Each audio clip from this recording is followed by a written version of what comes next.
Si a veces te pones nervioso cuando ves una puerta abierta, cierra los ojos, libera tu corazón, corta la cuerda. No somos marionetas, somos humanos. Reflexiones desde la psicología y el coaching para tu desarrollo personal y profesional.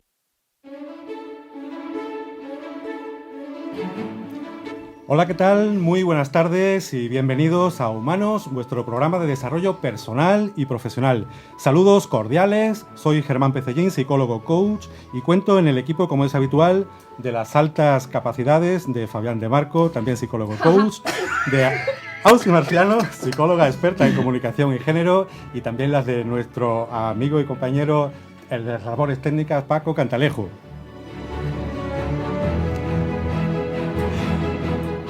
Hoy, 14 de marzo, hablaremos sobre un tema algo pendiente, tanto a nivel familiar como también en el propio sistema educativo.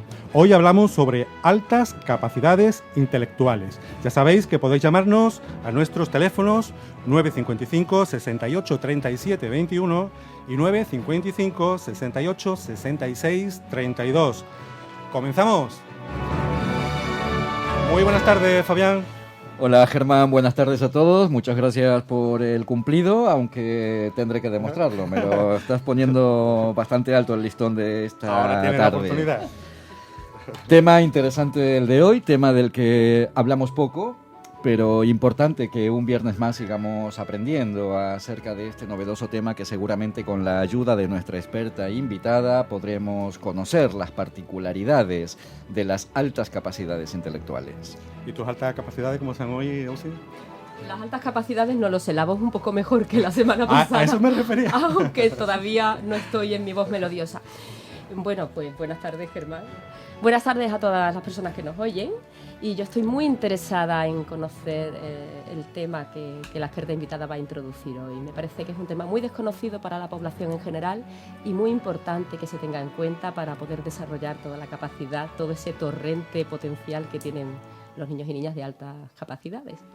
Podéis llamar a los teléfonos si estáis interesados en participar, 955 68 37 21 y 955 68 66 32. Muy bien, Ausi. Pues en esta tarde nos acompaña Teresa Fernández Reyes, licenciada y doctora en psicología y experta universitaria en diagnóstico y educación de los alumnos con alta capacidad. Teresa está con nosotros para hablarnos sobre el tema de hoy, altas capacidades intelectuales.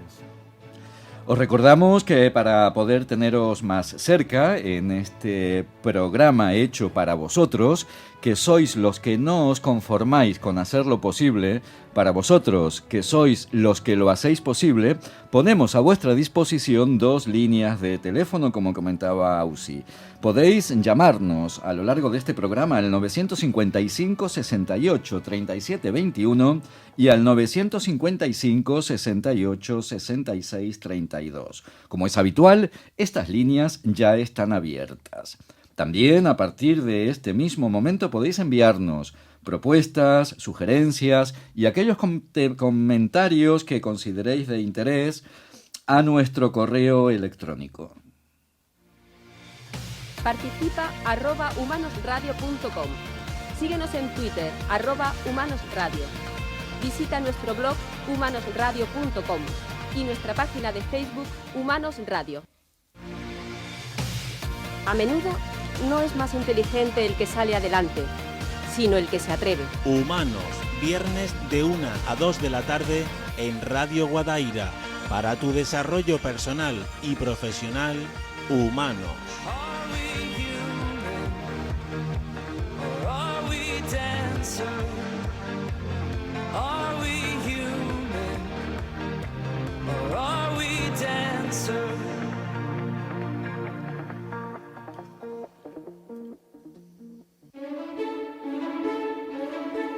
El concepto de alta capacidad intelectual no está exento de discusión entre la comunidad científica debido a la variedad de teorías y modelos explicativos que hay sobre este tema. Pero hablando en general, para introducir el tema y a riesgo de caer en simplismo, podríamos decir que una persona con una alta capacidad es aquella que tiene una inteligencia muy superior a la de las personas de su misma edad. Otra cosa sería ponernos de acuerdo sobre qué es la inteligencia y sobre cómo medirla. Pero esto nos dará para otro problema que seguro que también será muy interesante. Precisamente a lo largo de esta tarde hablaremos de esas altas capacidades para tener más datos y poder trabajar desde ese lugar, desde el lugar de la información, del lugar del conocimiento, en contra de tantísimos mitos que a veces valoramos y damos absoluta credibilidad. Curioso es que cuando hablamos de diferencias, de diversidad, pareciera que aquellas cuestiones que están por debajo de la media pueden ser mejor atendidas y mejor comprendidas que cuando hablamos de aquellas que están por encima de la media. Y cuando hablamos de altas capacidades, precisamente de altas capacidades intelectuales, debemos de tener en cuenta estas especificidades propias y necesarias, no solamente en el ámbito educativo, sino también tan importantes en el ámbito familiar. Sí, estoy de acuerdo en que hay muchos prejuicios y muchos estereotipos acerca de las personas que tienen una alta capacidad, una sobredotación intelectual. Entiendo que muchas personas pensarán que estos niños, estas niñas son los que sacan sobresaliente en todas las asignaturas, el típico empollón, empollona, tímido, retraído, con poca habilidad social y para las relaciones. Creo que es importante y a lo largo del programa de hoy intentaremos desbancar todos esos mitos y normalizar a estas personas. Por otra parte, creo que es muy interesante dar pautas acerca de cómo la familia puede encajar la noticia de que en su casa su hijo o su hija es sobredotado intelectualmente, porque como el sistema educativo español da para lo que da y da pocas respuestas, las familias muchas veces se sienten totalmente desprotegidas y carentes de herramientas necesarias para abordar el tema. Y sobre todo, Ausi, también el poder tener claro de qué hablamos cuando hablamos de altas capacidades intelectuales. Estamos hablando de niños prodigios, estamos hablando de talentos, estamos hablando de superdotados. Y una cuestión importante también para las familias que nos escuchan, que cuando se intuye que en casa puede haber alguna persona que convive con altas capacidades intelectuales, no es una apreciación que hacemos en casa, sino que precisamente son los psicólogos especializados en estas cuestiones quienes disponen de todas las herramientas y pruebas para poder medir y valorar que efectivamente esas altas capacidades intelectuales están presentes en la persona y a partir de aquí diseñar todas esas estrategias para acompañar a esa persona a que gestione de la mejor manera su alta capacidad intelectual. Yo quiero destacar también la importancia de un diagnóstico precoz para que estos niños y estas niñas tengan la respuesta inmediata a esa necesidad y que puedan desarrollarse tanto a nivel cognitivo como social y emocional hacia esa formación integral que la persona necesita. Sí, está claro que tienen una serie de necesidades educativas específicas, necesitan también de un entorno, un ambiente adecuado y esta atención tiene que venir en principio de los padres, también de educadores, para facilitar por un lado la integración social y por otro el aprovechamiento de todas sus cualidades. Bueno, pues os recordamos que estamos en Humanos, vuestro programa de desarrollo personal y profesional. Hoy hablamos sobre altas capacidades intelectuales. Para tu desarrollo personal y profesional, Humanos, programa patrocinado por Psicovir y Humanos Coaching. Nos acompaña María Teresa Fernández Reyes, licenciada y doctora en Psicología por la Universidad de Sevilla y experta universitaria en diagnóstico y educación de los alumnos con alta capacidad.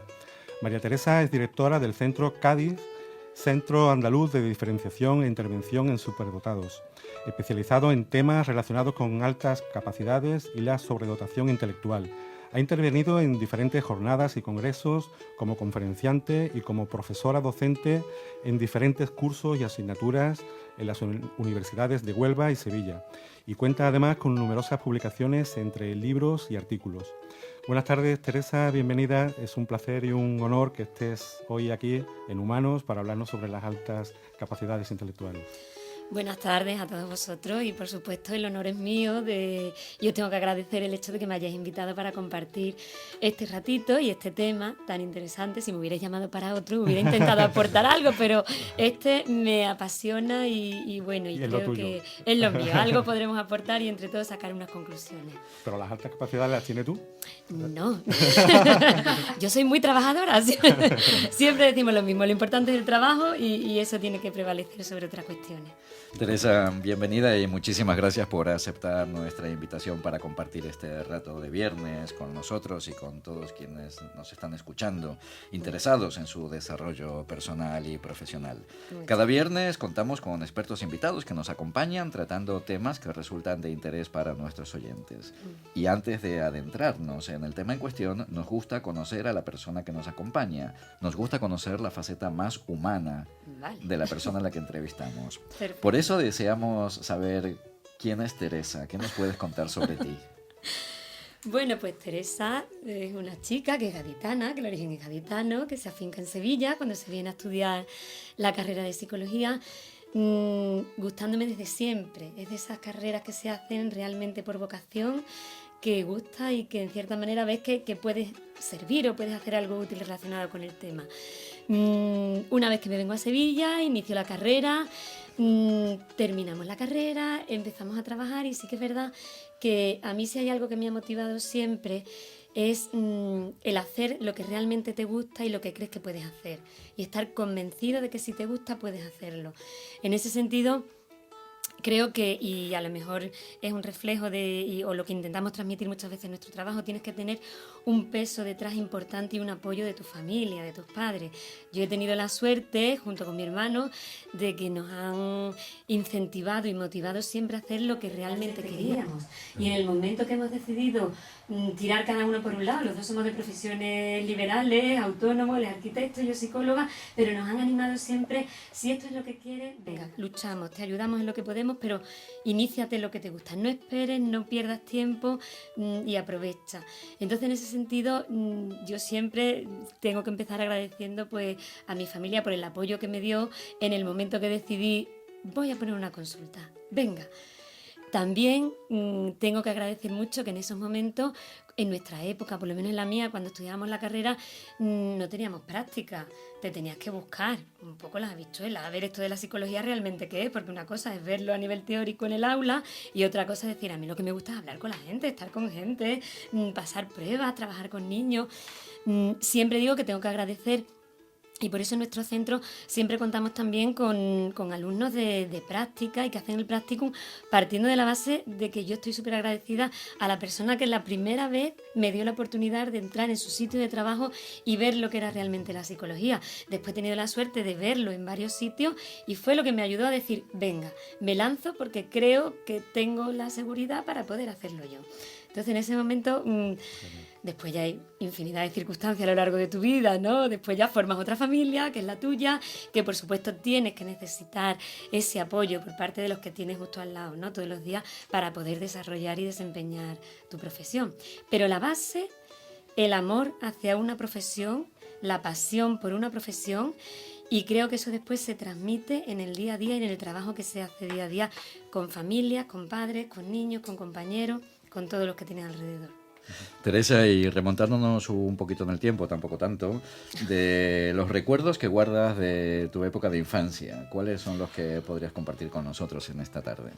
Bueno, yo los recuerdo, como decía antes, creo que he sido afortunada, he tenido una infancia que mis padres me la han puesto fácil en la medida de las posibilidades que tenían, que ya os digo, yo venía de otra ciudad, el hecho de ayudarte, ¿no?, a hacer lo que quería, pero ha sido una infancia de colegio, de estudiar, de jugar, de conforme iban pasando los años de trabajar, de ser consciente de que cada día hay que trabajar un poquito más, pero realmente una infancia feliz, feliz con amigos, con amigas, con familia, con compañeros, compartiendo, muy feliz. Muy feliz, Nos has comentado que tu tránsito por la universidad fue apasionante porque algo que habías elegido y decidido desde hacía ya tiempo y además contando con muy buenas ideas por parte de tu entorno y con un apoyo familiar más que importante y necesario. Una vez acabada la facultad, ¿tus primeros pasos en el mundo profesional cuáles fueron? Pues mis primeros pasos, yo creo que como los de casi todos, es dar vueltas por infinidad de sitios, entregando currículum, haciendo mucho trabajo sin ser remunerado, trabajando en colegios, en guarderías, dando clases particulares, en fin, recorriendo todo lo que a lo mejor conocemos, ¿no?, lo que pasamos por allí. Sí que es verdad que uno de los primeros trabajos fue un trabajo en un instituto, en un centro de formación profesional, donde impartía pues módulos de lo que era educador infantil, relacionado, había de todo, de temas de administrativo, de temas de estética, de muchas ramas. Entonces yo daba aquellas asignaturas que tenían que ver, ¿no?, con la titulación que yo tenía. Ese trabajo yo lo utilicé para poder ir manteniendo mi consulta por las tardes. Entonces fueron muchos años de trabajar realmente mucho, de compaginar trabajo por la mañana para mantener lo que era después una consulta que decidí abrir en un momento determinado, chiquitita, que ahora antes comentaba Ausi, qué bonito el sitio en el que estáis ahora, qué grande, qué... Claro, yo cuando viene la gente y lo ve, dice, ¡ay, qué bien, qué suerte! No es suerte. No es suerte, Es es después trabajo. de muchísimos Trabajo, años de trabajo, claro. de formación, de prepararte, de hacer mucha formación por licenciatura, ¿no?, de cursos de máster, de cursos de doctorado, de congresos, de jornadas, de ir labrándote un poco tu propio perfil, ¿no?, para decidir después cuál es el camino que vas a continuar. Estamos hablando de la realidad pura y dura a la que nos tenemos que afrontar muchísimas veces cuando verdaderamente sentimos esa pasión por lo que queremos hacer, incluso esas experiencias de hacer y dar nuestros primeros pasos profesionales sin recibir un dinerito a cambio, sino simplemente ese aprendizaje y esa soltura, esas tablas que nos permiten avanzar y llegar a donde estamos. Y hablando de dónde estamos, Teresa, a día de hoy, ¿cuáles son tus responsabilidades profesionales? Pues bueno, a día de hoy, eso que empezó como una consulta chiquitita, donde se trabajaba con poquitos niños, hemos ido creciendo, hemos ido incluso cambiando la sede hasta que hemos llegado a lo que es actualmente el Centro Cádiz, que es un centro que yo tengo la suerte de dirigir, que hemos ido creciendo muy poquito a poco, pero se ha ido creciendo, que es lo importante, y entonces pues contamos con una serie de recursos tanto humanos como materiales, ¿no?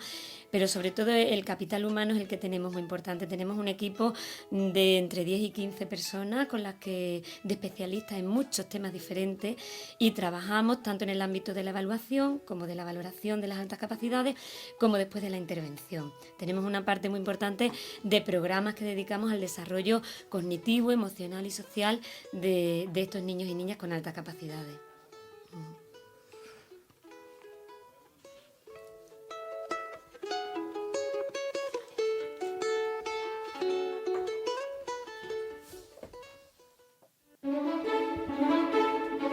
Para tu desarrollo personal y profesional, Humanos, programa patrocinado por Psicovir y Humanos Coaching.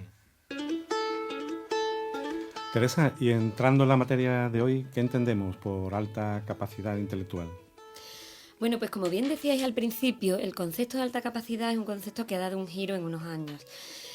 Antes la tendencia era exclusivamente hablar de superdotado. Y además teníamos una concepción muy monolítica de lo que era la inteligencia, y basábamos que la sobredotación o la superdotación era la base principal, estaba en un cociente intelectual tener más de 130, que ya indicaba que era una capacidad intelectual muy superior. ¿Qué ocurre? Que afortunadamente todas las teorías de la inteligencia van evolucionando y van tomando un giro, sobre todo por saber de forma más específica cuáles son las capacidades de cada persona. Pero las capacidades son mucho más que un CI. Es más, los técnicos, los que conocemos lo que son las pruebas de inteligencia, al final un CI es un resultado, es un número de una serie de habilidades que se evalúan. Con lo cual era un poco ilógico decir, este niño es un superdotado porque tiene un 130.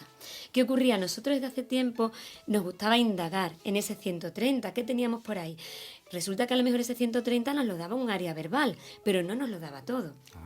Uno de los problemas que teníamos respecto a la respuesta educativa, cuando decíamos, tiene más de 130, lo adelantamos de curso, y a lo mejor el niño o la niña no iba bien. ¿Por qué? Porque no era bueno en todo. Solo destacaba en un área que había hecho que esa puntuación fuera muy elevada. ¿Cuál es la tendencia de hoy en día? ¿Qué entendemos hoy en día por alta capacidad intelectual? Yo siempre lo explico de la siguiente manera. La alta capacidad intelectual es el nombre y detrás podemos ponerle 3 apellidos diferentes. Podemos tener el apellido de sobredotación, podemos poner el apellido de talento simple o podemos poner el apellido de talento complejo. Fijaros la diferencia tan grande, porque cuando hablamos de sobredotación hablamos de 6 habilidades cognitivas, entre ellas la numérica, la lógica, la verbal, la perceptiva, la memoria, donde tenemos que tener unas puntuaciones percentiles. Los percentiles son del 1 al 100, es decir, donde se sitúa el niño o la niña entre 100 niños y niñas de su misma edad cronológica. Tiene que estar por encima del 75 en esas 6 áreas cognitivas y además en la creatividad. Hablamos de un niño creativo. ¿Cuál es la definición coloquial que podemos decir del superdotado? Es bueno en todo. No brillante en todo, ni fantástico en todo. Es bueno en todo y además es creativo. ¿Qué pasa con un talento simple? Es el niño o la niña que destaca mucho en un área nada más. Ahí cuando hablamos de percentiles a partir de 95. Es lo que conocemos coloquialmente. Es un crack en matemáticas, es un hacha en la música. A nivel visual es que lo ve perfectamente. Es ese área el que predomina en ese niño o esa niña. Es alta capacidad, pero es un talento simple del tipo que sea. Cuando hablas de percentil Sí. 95, Sí. ¿a qué te refieres? Para que lo entendamos todos. Los percentiles son puntuaciones del 1 al 100. Sí. Entonces, entre 100 niños y niñas, ¿dónde se sitúa ese niño? En el 95, es decir, hay 94 por debajo en esa capacidad. Y solo habría 4 o 5 por encima. Perfecto. Ahí es donde se hace actualmente más hincapié. Cuando hablamos de un talento complejo, cuando el niño o la niña destaca en 3 áreas. ¿Cuáles son los talentos complejos más habituales o los más conocidos, por así decirlo? El académico y el artístico. ¿Qué tiene que tener un niño que tiene un talento complejo académico? Tiene que ser bueno en el razonamiento verbal, en el lógico y en la memoria. Tiene 3 pilares básicos para tener un desarrollo académico fantástico. Pero no tiene que ser creativo. Es académico, niños que quieren trabajar y fichas y actividades y lo que le encanta es el cole y son carne de cañón de cole. ¿Cuál es el talento complejo artístico? Aquel que destaca en el área espacial, en el área perceptiva y en la creatividad. Entonces, si aclaramos estos 3 apellidos, lógicamente eso nos va a hacer darle una respuesta mucho más específica y adecuada al alumno. No es lo mismo la respuesta que le voy a dar al niño superdotado que al talento simple matemático, que al talento complejo artístico. No tiene nada que ver. Pero los 3 son altas capacidades. Ahora mismo estarían definidos por ley como alumnos con necesidades específicas de apoyo educativo por presentar una alta capacidad intelectual, asociado a sobredotación, talento simple o talento complejo. Perfecto. Teresa, Bueno. Nos has dejado con la boca abierta. Una alta capacidad. Bueno. Cuando hablamos de altas capacidades intelectuales, ¿hablamos de niños que ya nacen con ellas? ¿O podemos hablar de niños que adecuadamente estimulados pueden llegar a tener una alta capacidad intelectual? A ver, eso es una duda y un debate que nos surge siempre. Lógicamente hay una parte innata y hay una parte que viene a nivel genético. De hecho, nosotros estamos en estos momentos desde el centro, que en el centro también intentamos promover mucho la investigación sobre este tema porque vemos que hay muchas lagunas, ¿no? Y muchos vacíos y espacios en blanco. Ahora mismo estamos realizando una investigación en la que estamos evaluando voluntariamente, si los papás quieren, a los padres de los niños que acuden a los programas que ya están evaluados. ¿Por qué? Por encontrar realmente esa relación de la que se habla, pero que nos faltan datos para contrastarlo. ¿Qué estamos encontrando? Y esto es un adelanto, que sí estamos encontrando un margen de diferencia de puntos de que existe esa correlación. Pero los niños superan siempre enseguida a los padres, en prácticamente el 90%. Pero también ahí hay una lógica y lo relaciono con lo que tú preguntabas antes. Lógicamente los niños que hay ahora, el nivel de estimulación simplemente visual, perceptiva, auditiva que tienen, no eran los que teníamos nosotros. Por mucho que nos quisieran nuestros padres, que el colegio nos lo pasáramos estupendamente, esa estimulación es muy diferente. Entonces sí que estamos encontrando esa relación, pero que está justificada también. Otra cuestión es que porque el hecho de decir, hay un mito también, hablabais antes de los mitos, los hijos de los profesores son todos superdotados, porque los profesores se ponen con ellos, y los padres se ponen con los niños y les enseñan a leer, a escribir antes de tiempo. Tú puedes estimular a un niño, pero el niño puede cogerlo, puede no cogerlo. Por mucho que tú estimules, la diferencia va a estar en la rapidez del aprendizaje. Muchas veces yo digo, la diferencia o la característica principal de estos niños es que aprenden rápido. Entonces, si yo me propongo que un niño lea, con 4 años el niño va a leer. La diferencia va a ser que uno va a aprender solo, entre comillas solo, porque hay un estímulo y hay un aprendizaje, pero va a aprender preguntando, ¿qué pone aquí? ¿Qué letra es esta? La A. Y esta la M. Y si pongo la M con la A, ma. Ah, entonces si pongo la P con la A, pa. Y otro va a necesitar horas y horas de cartillas, de libros. Pero la diferencia es que ellos aprenden con un estímulo mínimo, aprenden con una rapidez muy superior al resto de los niños. Y además de tener esta clave que aprenden con más rapidez que el resto de los niños, ¿hay otras características que diferencian a los niños con altas capacidades intelectuales? Hay muchas características. Lo que pasa que yo personalmente no me gusta sacar un perfil de los alumnos y decir si cumple 4, si lo es, si cumple 8, pues lo es más o no. Vamos a tener características de muchos tipos. La principal, como os decía antes, que aprenden rápido. Otra característica suele ser, que ocurre con muchas frecuencias, que tienen unos intereses muy claros y muy definidos. ¿Me gustan los dinosaurios? Me encantan los dinosaurios. Los dinosaurios no me gustan por encima, ni me sé solo los nombres de los dinosaurios. Sé lo que comen los dinosaurios, la dieta, cuando mudan la piel, tienen una cantidad de información del tema que les gusta. Que muchas veces a lo mejor nos encontramos que en el colegio dice, no puede ser porque el niño en el colegio se aburre. Pregúntale qué hace en casa. Pregúntale a los papás a ese niño qué está haciendo en casa por la tarde. El otro día, fijaros, me comentaban un caso de un niño con 3 años que sabe leer y escribir. Y entonces la profesora le había puesto a colorear una ficha. Y el niño le había escrito, no, no, no, no. La preocupación de la profesora era que no había coloreado la ficha, pero no se había fijado en que el niño con 3 años le estaba escribiendo que no quería hacer la ficha, que prefería hacer otra cosa. Como esto podemos poner muchos ejemplos. El niño que colorea el plátano y le dice a la señora que está mal porque no lo ha coloreado de amarillo. Y el niño, es que de amarillo es muy aburrido. Le he puesto 28 colores que son los que yo he mezclado y he sido capaz de crear. Eso es creatividad, eso es un índice de creatividad. Entonces, lo que os decía, el interés muchas veces por algunas cosas pueden llevar a aburrirse cuando la actividad es muy mecánica, muy repetitiva, muy desmotivadora. Entonces, son niños que los intereses lo tienen muy claro. Otro aspecto es el nivel de sensibilidad. Suelen ser niños muy sensibles y tenemos ejemplos desde niños que ven injusto que una persona esté pidiendo por la calle y por qué otro tiene para comer y por qué ellos, y lo pasan realmente mal, o la injusticia puede estar en que estoy jugando un partido de fútbol y le digo al árbitro que uno de mi mismo equipo ha cometido una falta. Es que es injusto que el árbitro no se haya dado cuenta, claro, los demás se le echan encima, por Dios, pero es un nivel, muchas veces, ese sentido de la justicia, de lo que está bien y lo que está mal, excesivamente elevado, ¿no? O incluso te comentan los papás que estaban escuchando una música de un anuncio y que ha llorado. Hay veces que hablamos de una hipersensibilidad o un nivel sensorial incluso más elevado que en otros niños, ¿no?, de esa misma edad. ¿Y de qué manera funciona el cerebro de una persona con una alta capacidad? ¿Hay diferencias con un cerebro, digamos, normal? Aquí es un tema que también está por investigar. Y yo aquí animo mucho a las personas, a los neurólogos, a los que se dedican más a estudiar científicamente esta parte del cerebro, que profundicen, porque sí que lo que hay, lo poquito que hay, nos habla de que el número de conexiones sinápticas es mayor y que esa conexión incluso es más rápida. Para que nos entendamos todos. Que el cerebro funciona más rápido. Sí. Cuando nosotros damos una orden al cerebro y el cerebro después manda la respuesta, todo eso ocurre mucho más rápido. ¿Qué ocurre muchas veces en estos niños? Que tienen la sensación de agobio, de tengo que hacer tantas cosas que se me han ocurrido que no me da tiempo. Un ejemplo que os pongo. Hay un aspecto que puede ser característico de estos niños, que es la mala letra.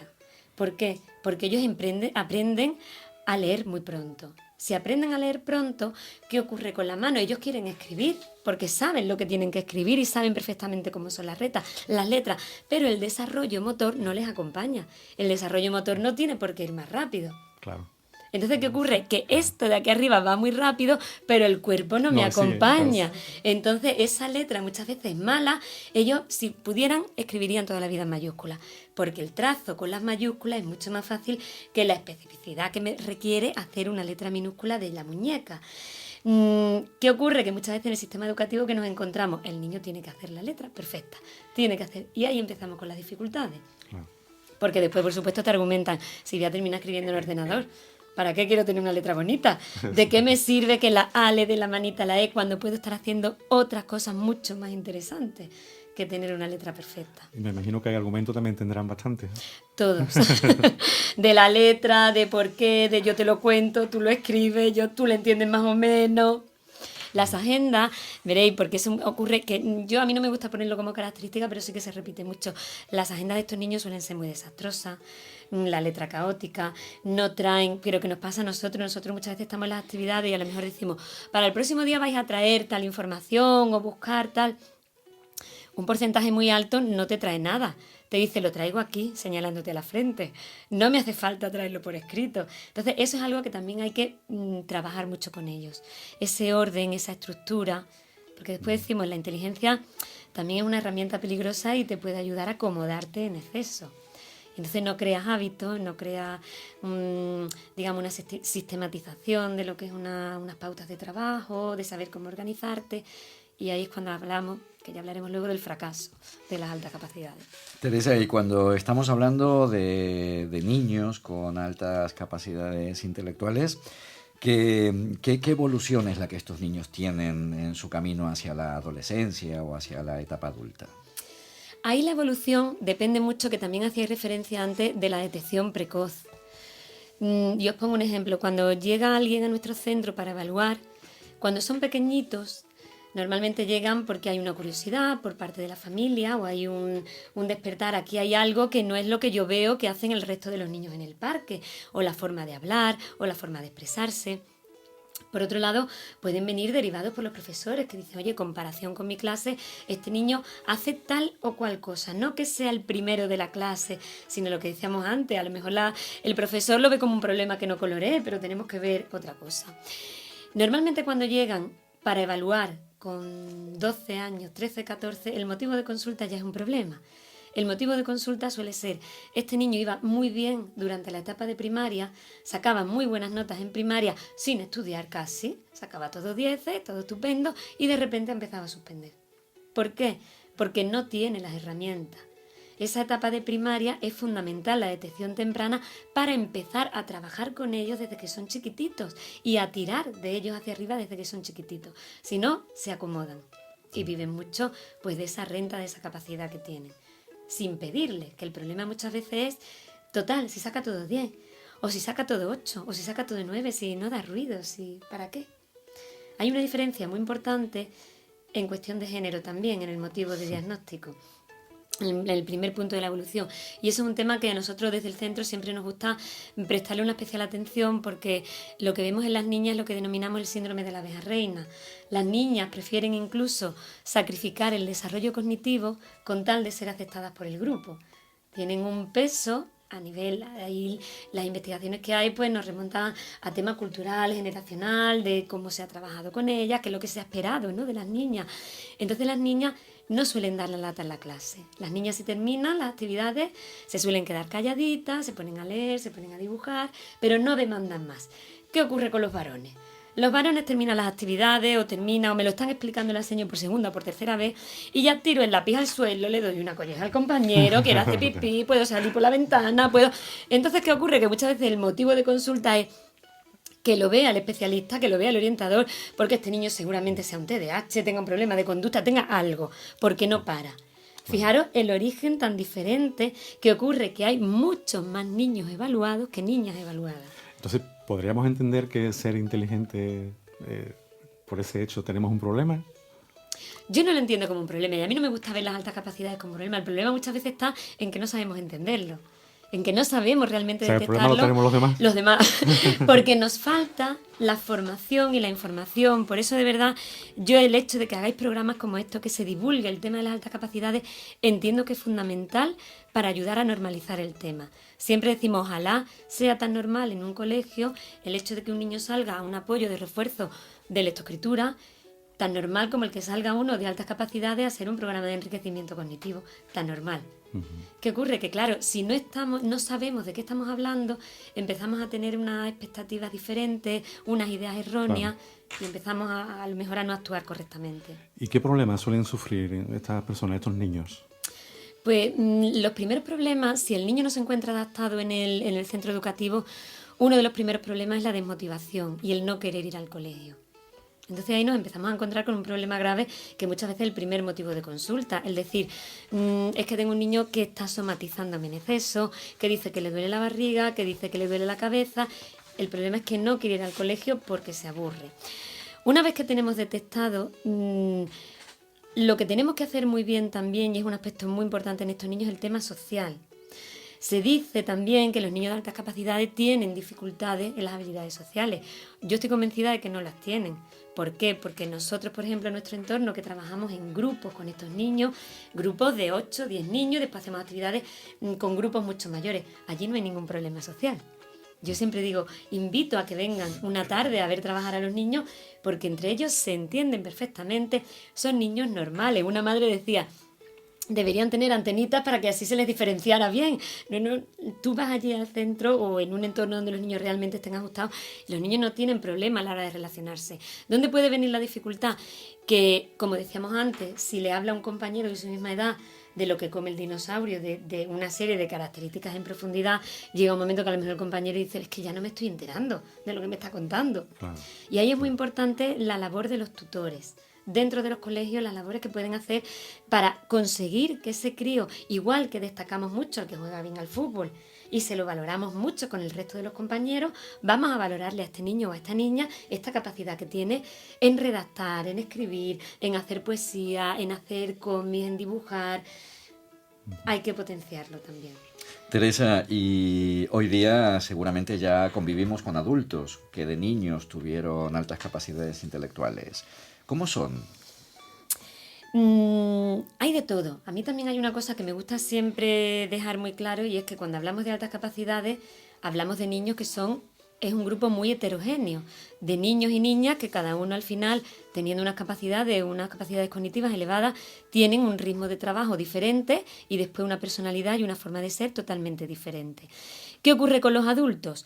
Muchos de los papás con los que nosotros trabajamos probablemente no han sido evaluados, pero probablemente sean de altas capacidades. A mí me gusta mucho, cuando hacemos la primera entrevista, plantearles a ellos, ¿hay antecedentes en la familia? Y siempre les digo, no penséis en el que tenga 5 carreras ni 6 carreras.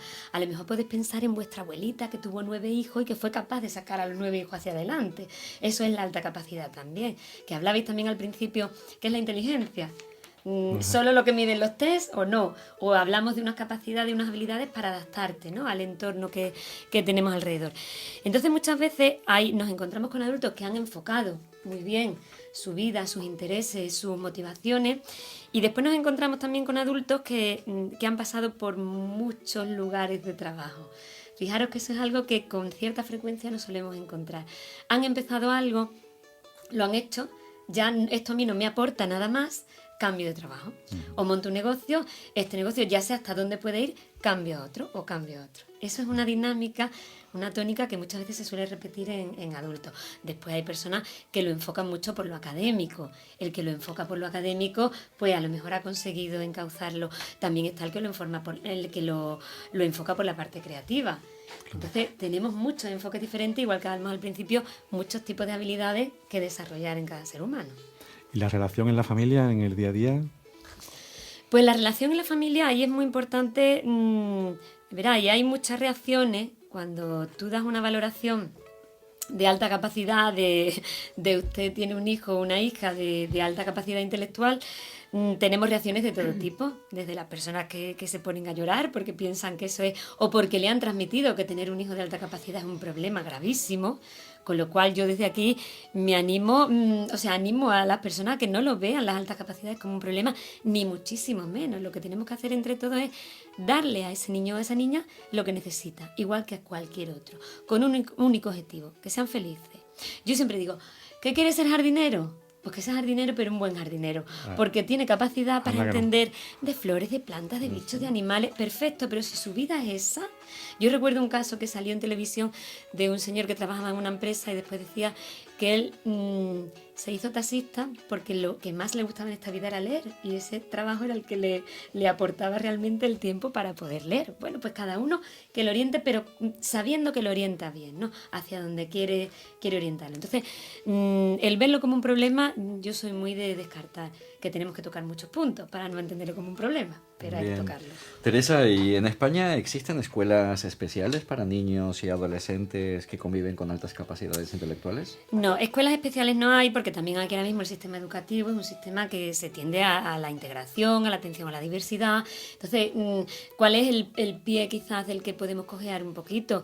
Que eso hay que hacerlo bien, esa integración y esa atención a la diversidad hay que hacerla de la mejor manera posible para que realmente los niños dentro de su curso, dentro de su colegio, dentro de su escuela, pues tengan todas las posibilidades suficientes para poder desarrollar esas capacidades. Muy bien, Teresa, muchísimas gracias, pero antes de que nos cuentes cuáles son las claves prácticas para atender las altas capacidades intelectuales, te invitamos a ti y también a nuestros oyentes a que escuchemos el relato que nos trae Ausi.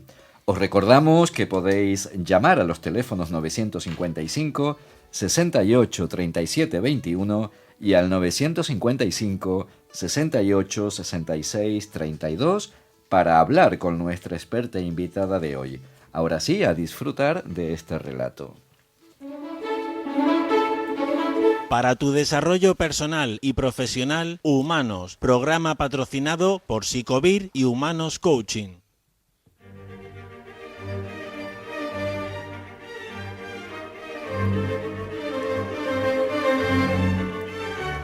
Hubo una vez 2 niños de una inteligencia y capacidad increíbles. Desde pequeño demostraron grandes habilidades, superando ampliamente a cuantos les rodeaban. También desde pequeños ambos se dieron cuenta de ello y albergaban internamente el deseo de que en un futuro todos reconociesen su valía.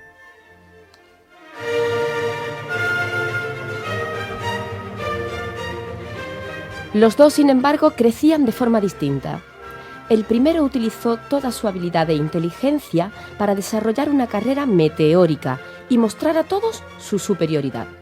Participaba y vencía en todo tipo de concursos, frecuentaba todas las personas y lugares importantes y era magnífico haciendo amigos entre la gente influyente. Aún era muy joven cuando ya nadie dudaba de que algún día sería la persona más sabia e importante del país.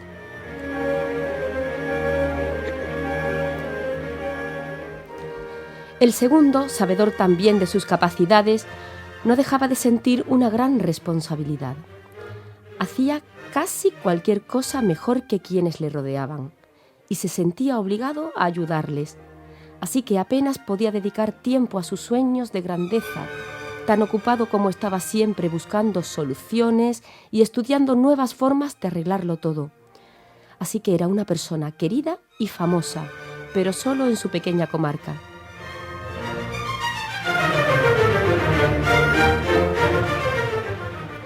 Quiso el destino que una gran tragedia azotara a aquel país, llenándolo de problemas y miseria. El primero de aquellos brillantes jóvenes nunca se había visto en una situación así, pero sus brillantes ideas se aplicaron con éxito en todo el país y consiguieron paliar un poco la situación. En cambio, el segundo, acostumbrado a resolver todo tipo de problemas y con unos conocimientos muy superiores, consiguió que en su región apenas se notara aquella tragedia. Ante aquel ejemplo tan admirable, en todas partes adoptaron sus soluciones y su fama de hombre bueno y sabio se extendió aún más que la del primero, llegando pronto a ser propuesto y elegido para gobernar el país.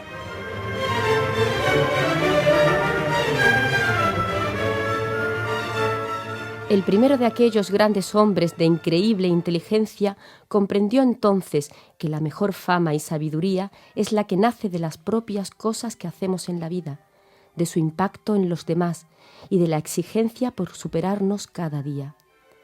Cuentan que nunca más participó en concurso alguno, ni volvió a hacer demostraciones vacías, y que desde entonces siempre iba acompañado por sus libros, dispuesto a echar una mano a todos.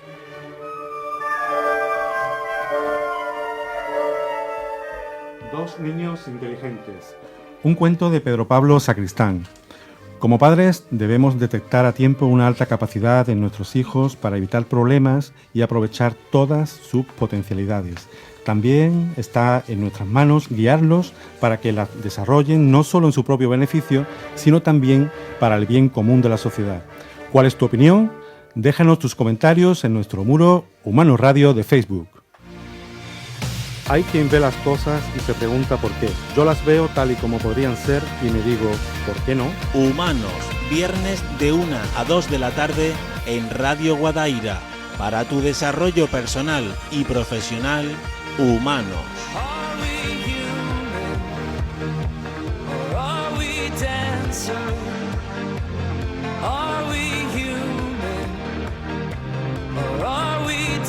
answer.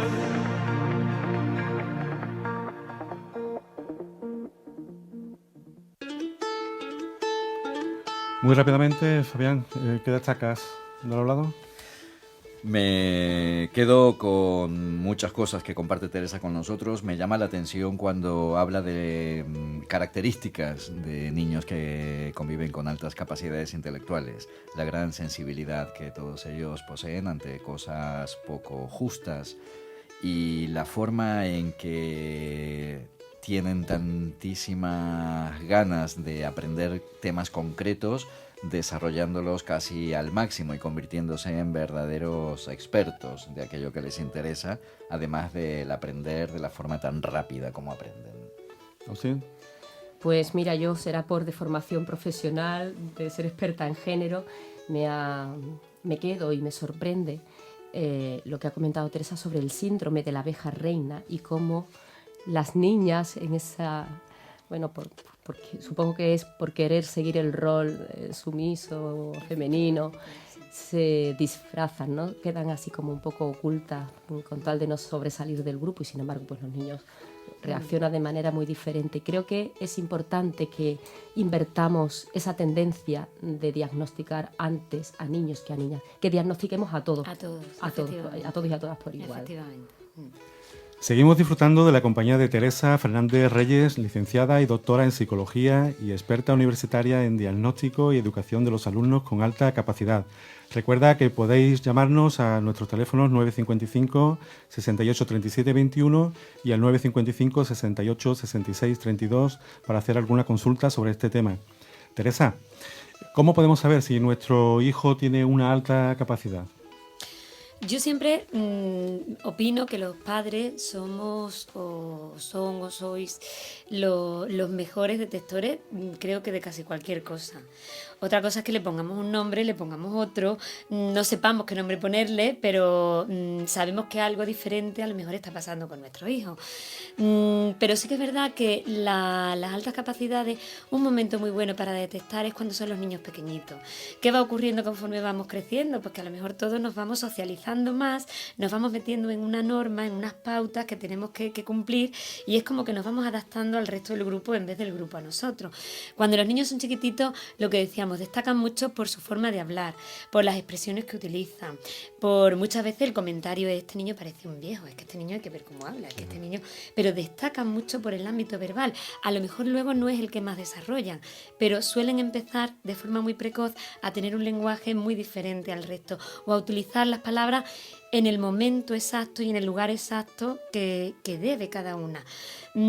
Otra característica es ese nivel de sensibilidad, como decíamos, ese nivel de creatividad muchas veces, el dar respuesta, que la creatividad, también me gustaría hacer hincapié un minuto nada más porque la tendencia a pensar en la creatividad es a que el niño dibuja muy bien. Relacionamos la creatividad con lo artístico y la creatividad es el pensamiento divergente. ¿Esto qué quiere decir? Para entendernos, si yo preguntara aquí ahora mismo ¿qué es una bolsa de basura? Pues diríamos para recoger la basura, para meter las cosas, para guardar. Todas las respuestas que se vayan alejando de ese punto, que lo utilicemos como una capa para un disfraz, como un impermeable, como un escenario en un teatro de noche, eso es pensamiento divergente, es irnos hacia otras respuestas mucho más infrecuentes y eso es la creatividad. Eso es lo que tenemos que entender con un niño con creatividad.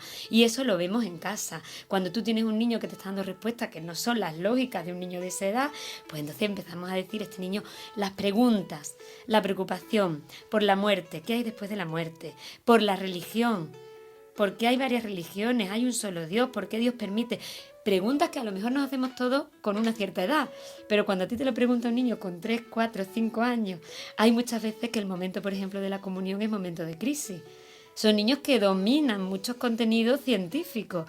Entonces empezamos, vamos a ver, ¿por dónde voy? ¿Por Adán y Eva? ¿Por los dinosaurios? ¿Por los meteoritos? Ese tipo de cuestiones en una familia, pues a ti te hace sospechar. Niños que a lo mejor hacen puzzles a velocidad del viento o con una facilidad espacial increíble. Son aspectos que tenemos que ir muchas veces tomando como referencia a lo que tenemos alrededor y viendo qué diferencia encontramos en ellos. Teresa, ¿y qué pistas podemos darle a padres y madres para que puedan atender a los pequeños con altas capacidades intelectuales y aprovechar todo su potencial? Hombre, para atender, lógicamente, a mí siempre me gusta partir de la base de la valoración. En el momento que tú evalúas, sea en el colegio, sea fuera del colegio, sea desde la guardería, muchas veces nos van dando datos. En el momento que tú evalúas, tú ya tienes una base para poder pedir a un colegio, a una profesora, acudir a actividades extraescolares, pero sabiendo lo que tenemos con una valoración es una información sobre nuestro hijo. Esa información que tenemos es lo que nos ayuda después a saber qué medida educativa adoptar con el crío. ¿Dónde podemos solicitar ayuda si tenemos una hija o un hijo con este problema? Vamos a ver, para solicitar ayuda ahora mismo la Junta de Andalucía tiene un plan establecido también, un protocolo para la actuación y la detección para niños con altas capacidades, que uno de los objetivos es que no pase desapercibida a las niñas, evitar la invisibilidad. Entonces se intenta, uno de los objetivos es evaluar sistemáticamente entre 5 años y primero de primaria y después entre sexto y primero de secundaria. Eso es, digamos, la parte oficial que tenemos. A partir de ahí, en todos los centros educativos hay departamentos de orientación, equipos de orientación y equipos educativos que también nos ofrece la Administración para solicitar esa valoración. Y afortunadamente, pues también hay centros fuera de lo que son la parte más administrativa, que también a nivel privado podemos ayudar a la familia a evaluar, a dar una segunda opinión o una primera opinión que sirva de base para después solicitar en el colegio la ayuda adecuada, sobre todo para intervenir luego, para dar una respuesta. No quedarnos solo con la evaluación, sino con el objetivo de intervenir. Teresa, y un último mensaje para nuestros oyentes relacionado con las altas capacidades intelectuales. Bueno, yo lo que intento siempre es normalizar el tema, pero sobre todo lo que decíamos al principio, conseguir que estos niños, estas habilidades intelectuales, estas habilidades cognitivas, sirvan para que sean felices, para que ellos sean felices y para que después nos puedan ayudar, que al final, si los ayudamos a ellos, lo lógico y lo que pretendemos todo es que esto revierta de forma positiva sobre nuestra sociedad. Nos ayudarán a tener grandes científicos, grandes artistas, grandes creadores, grandes pensadores. Tendremos un montón, un material, un potencial ahí que no le podemos dar no podemos dejarlos de lado bajo ningún concepto. Tenemos que ayudarlos sobre todo a que sean felices. Bueno, pues Teresa, muchas gracias. Nos quedamos casi sin tiempo ya. Muchas gracias a Teresa Fernández Reyes, nuestra experta invitada de hoy, por haber aceptado nuestra invitación y haber compartido con nosotros tus conocimientos en este programa. Te deseamos los mayores éxitos personales y profesionales. Muchísimas gracias a vosotros y os deseo igual lo mejor porque hacéis una labor muy importante. Muchísimas gracias, Teresa, también a ti por tu compañía y por haber permitido compartir estas cuestiones relacionadas con las altas capacidades intelectuales, habernos dejado acercarnos más y terminar este programa teniendo muchos más datos tan necesarios y de una manera tan entrañable como lo has hecho. Muchas gracias y mucha suerte en tu trabajo. Muchísimas gracias.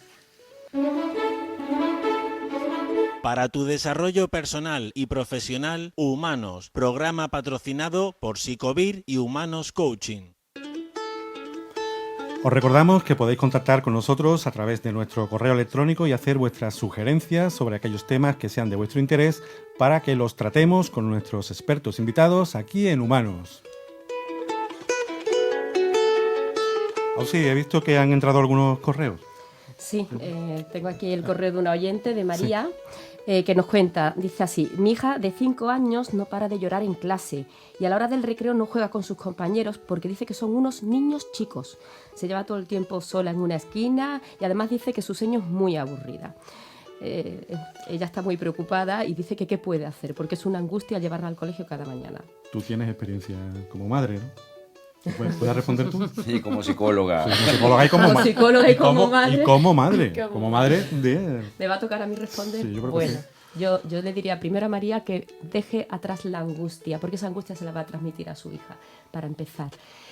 Y que corra a hablar con el profesorado o algún centro privado, como ha dicho Teresa, para que evalúen y diagnostiquen y le den las pautas necesarias. Su niña seguramente conseguirá ser una niña feliz, una niña que desarrollará ese potencial creativo, pero que la angustia hay que dejarla atrás y pedir ya cuanto antes esa ayuda. Muy bien, Ausi.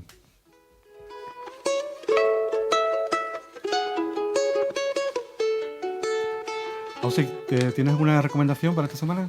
Por supuesto, y no podía ser otra que un libro cuya autora es nuestra invitada de hoy. Se titula ¿Cómo saber si mi hijo tiene altas capacidades? Una guía para padres.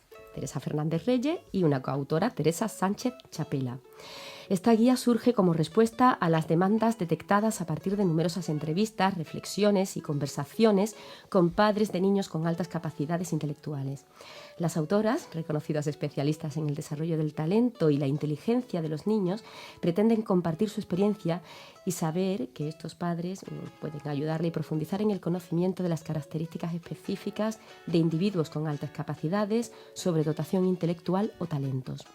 Esta obra presenta las teorías más relevantes sobre las altas capacidades, informa acerca de las características singulares de estos niños durante su desarrollo evolutivo y de las medidas objetivas y subjetivas que facilitan la identificación y valoración, pero sobre todo de los sentimientos encontrados que surgen en las familias cuando se les confirman que su hijo o su hija posee una alta capacidad intelectual o talento y de cómo pueden actuar ante esta nueva situación. Para tu desarrollo personal y profesional, Humanos, programa patrocinado por Psicovir y Humanos Coaching.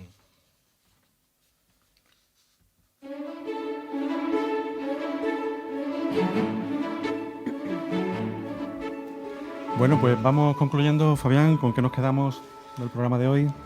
Pues para mí el titular de hoy es que el problema está en que generalmente no sabemos comprender las altas capacidades más que en las altas capacidades intelectuales. Sí.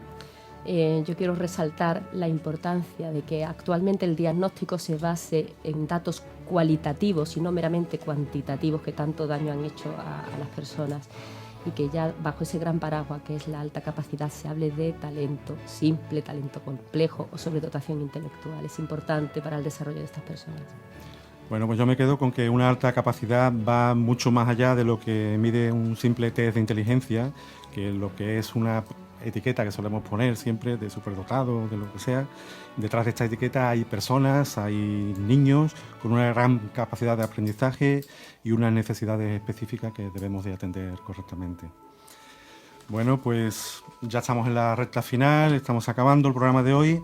Hemos contado con Teresa Fernández Reyes, que nos ha dado la oportunidad de saber algo más sobre las altas capacidades intelectuales.